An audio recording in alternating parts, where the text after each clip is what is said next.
Well, well, well. We have made videos talking about this guy in the past. We have had conversations, I'm pretty sure, talking about him and the Montreal Canadiens. Could the Habs have been asking for this guy at some point? Could the Nashville Predators have been dangling this guy in a trade at some point? Who knows? Who cares?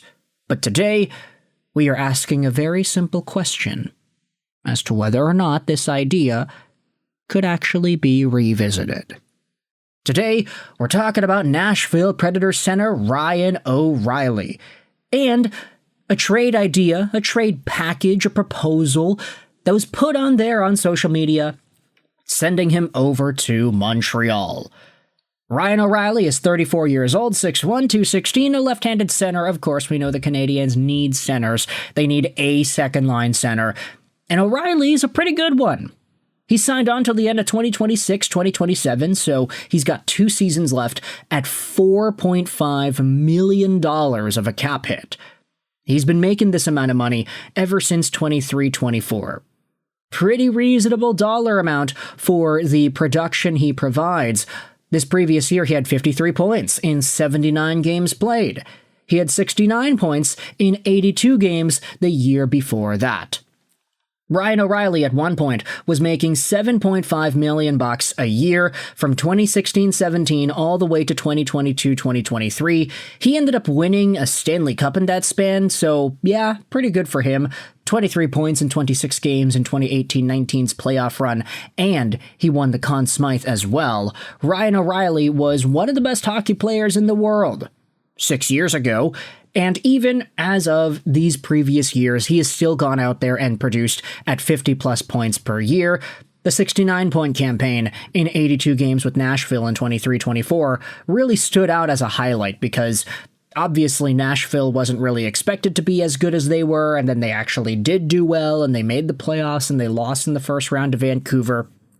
This previous year, though, everybody in Nashville kind of took a step back, except for some of the guys at the very top of that team in production, like Philip Forsberg, who for some reason was able to pop off with a near-point-per-game campaign.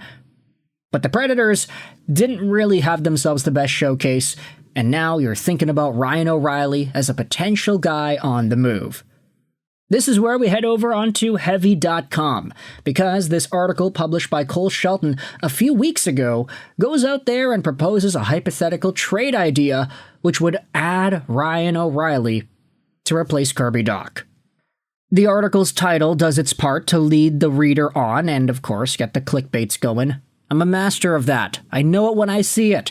And if you scroll down, you can see what exactly Shelton writes about here. This article, by the way, linked in the description below if you want to read it yourself.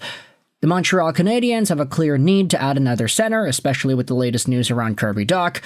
Heavy.com proposed a deal that would see the Canadiens acquire O'Reilly from the Predators to fill a major need for a second-line C.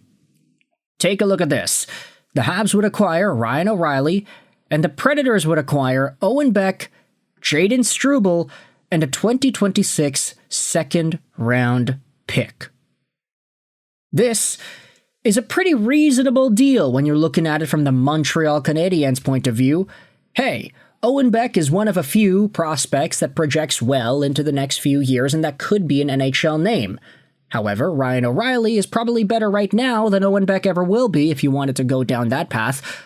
Jayden Struble is one of many Canadiens' defensemen. We'd spoken the other day about our Bergeron playing on the wing, and having a little bit more free reign for a guy like Struble. What if you just got rid of Struble? That solves the issue too. And then a 2026 second-round pick. Admittedly, that's not really something the Canadiens would be focused too much on right now. If they want to make the playoffs this upcoming year, they want to make the playoffs in 2 years, they want to contend in 3 years, they want to be a Cup champion in 4 years, a 2026 second-round pick, a guy who's probably not going to play in the NHL until like 6 years later, that's not really going to help him out right now. So, trade away all these things for Ryan O'Reilly. Get 2 years out of that guy, see where he's at in 2027, and then evaluate further. But what O'Reilly would provide is probably a lot more stability down the middle behind Nick Suzuki in the now. But of course, you got to think about trades from both sides. If Nashville really decides that they just want to go all retool on the fly, they trade away O'Reilly, they trade away Marchessault, they just get rid of everybody that's older than 30, then I guess this is an okay package. Maybe not fully matching up to what Ryan O'Reilly's value is, but still, you got to think about it like, all right, well, these guys are pretty young. O'Reilly is pretty old, so age will play a difference in determining extra value here and whether or not it actually is worth it for Nashville or not. Let's go out there and read what the article goes out there and says. The proposed deal would be a blockbuster, as Montreal would solidify their second-line center core for a second-round pick, a center prospect, and a young NHL D. Ryan O'Reilly is in the third year of his $4 million four-year deal, yada yada yada, he recorded all these points. In return, the Canadiens would give up a second, which they have 2 of in 2026, and 2 young players. Montreal would give up Beck, who projects to be a bottom-6 NHL center. Beck was selected in the second round in 2022 and spent most of the last season in the AHL. He did skate in 12 NHL games, recording 1 assist, but he would fit with a young Predators roster. The Habs would also trade away Struble, who doesn't have a clear path of playing time, as Montreal is stacked on D. He was selected in the second round in 2019, skating in 56 games the most recent season, recording 13 points. He'd be a good third-pairing defenseman for Nashville, and he's entering the first year of his 2-year, $2.825 million deal. Now, I do question, this is like the biggest thing here about this trade idea, I do question whether or not Ryan O'Reilly would be okay with this kind of a move. Let's head over onto his contract on Puckpedia.com. I just want to see, does he have any trade protection? Where is it? No, he doesn't have any trade protection there.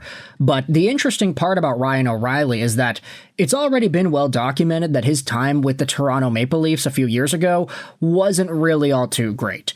Yes, point production was fine. He had 11 points in 13 games in the regular season, and then 9 points in 11 games in the playoffs. He was a really good player for Toronto, but he ended up leaving for Nashville just the very next season, and he said in the media essentially that he didn't really like the Toronto spotlight. All the attention, all the lights, all the pizzazz, all of the pressure there. Ryan O'Reilly excelled in St. Louis, where admittedly they're not as hockey crazed over there as they are in Toronto, and then he decided to go back over into that area of the United States, heading over to Nashville.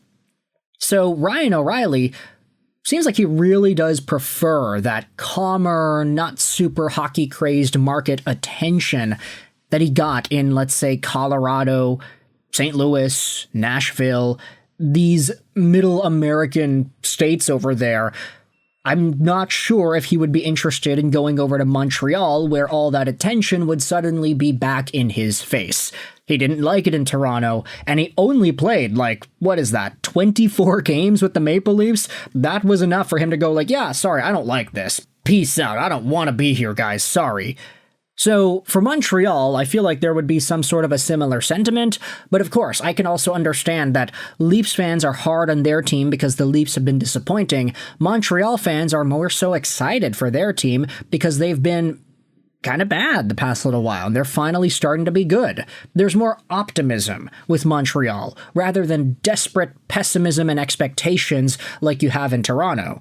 So from that angle, I could understand if Ryan O'Reilly looks at Montreal and he's like, okay, this is a lot better of a situation compared to Toronto. There isn't really that high expectation to perform. There's just sort of an overwhelming joy that this fan base has towards its team. And maybe that's what seals the deal. Who really knows? But ultimately, I want you to let me know your thoughts in the comment section below. How do you feel about this trade idea, this trade package over here? Ryan O'Reilly to Montreal in exchange for Owen Beck, Jayden Struble, and a 2026 second-round pick. Does this make sense in your mind? Do you think O'Reilly would be interested in coming over to the Habs? Let me know in the comment section below. I hope you enjoyed this video. And bye.